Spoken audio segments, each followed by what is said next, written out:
Well, unfortunately, it is very early, and I normally don't ever do a video at this time of morning, but we have more things going on. Apparently, we are doing a military action in Ecuador.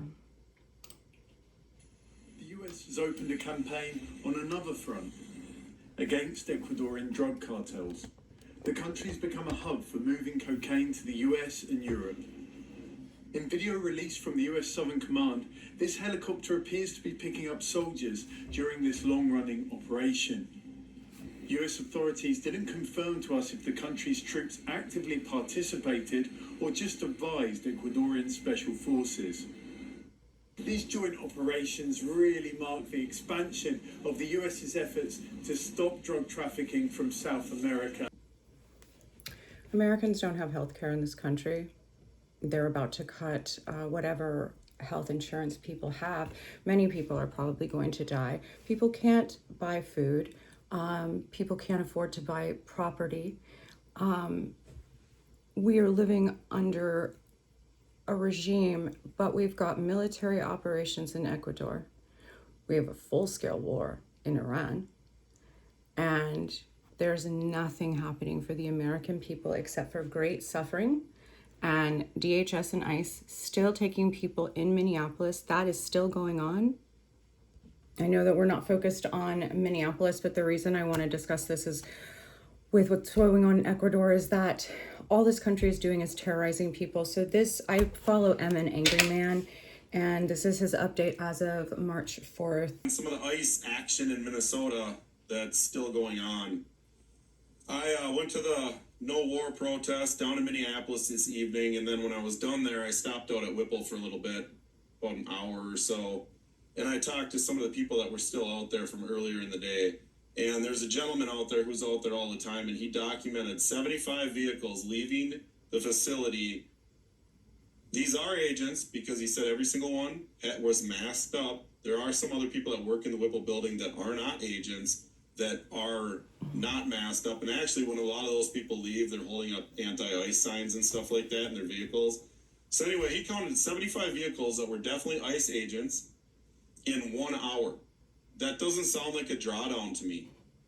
I don't know about you guys, but that definitely does not sound like... Our government is lying to us. They are lying to us about everything. Assume that everything that we are told is a lie. And if you don't believe me, please do your own research. Please, for God's sake, look at what is going on in this world. I don't even know if we're going to make it to the November primaries with everything he's got going on. Part of me wonders if he's just doing all of this so that he can create some sort of thing and take away elections, because we are now run by a maniacal, evil man who's also just depleting his life force while he dies before our very eyes, slowly, unfortunately.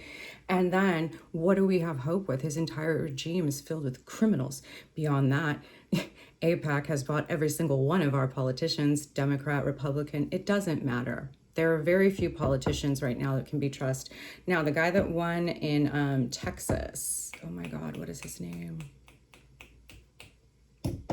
James Tallarico, who beat Jasmine Crockett, who's also wonderful. But James Tallarico, Zoran Mondani, Jasmine Crockett, AOC, Raskin, the other one that worked on Massey and Ro Khanna. But that's what, like 7? The rest are bought and paid for. All the politicians are bought and paid for. They don't care about you. They don't care about me. They care about building bigger houses and bunkers, which is where they will all hide. Also, for high-level meetings and an AI. This is about Bill Gates. Have you noticed? This is 2 weeks old, but I'm going to just 1 second. Summit, but just hours before his keynote speech, he's pulled out. The Gates Foundation says the move was to, quote, ensure the focus remains on the summit's key priority. So going back to the Epstein files, because we're never going to forget about that.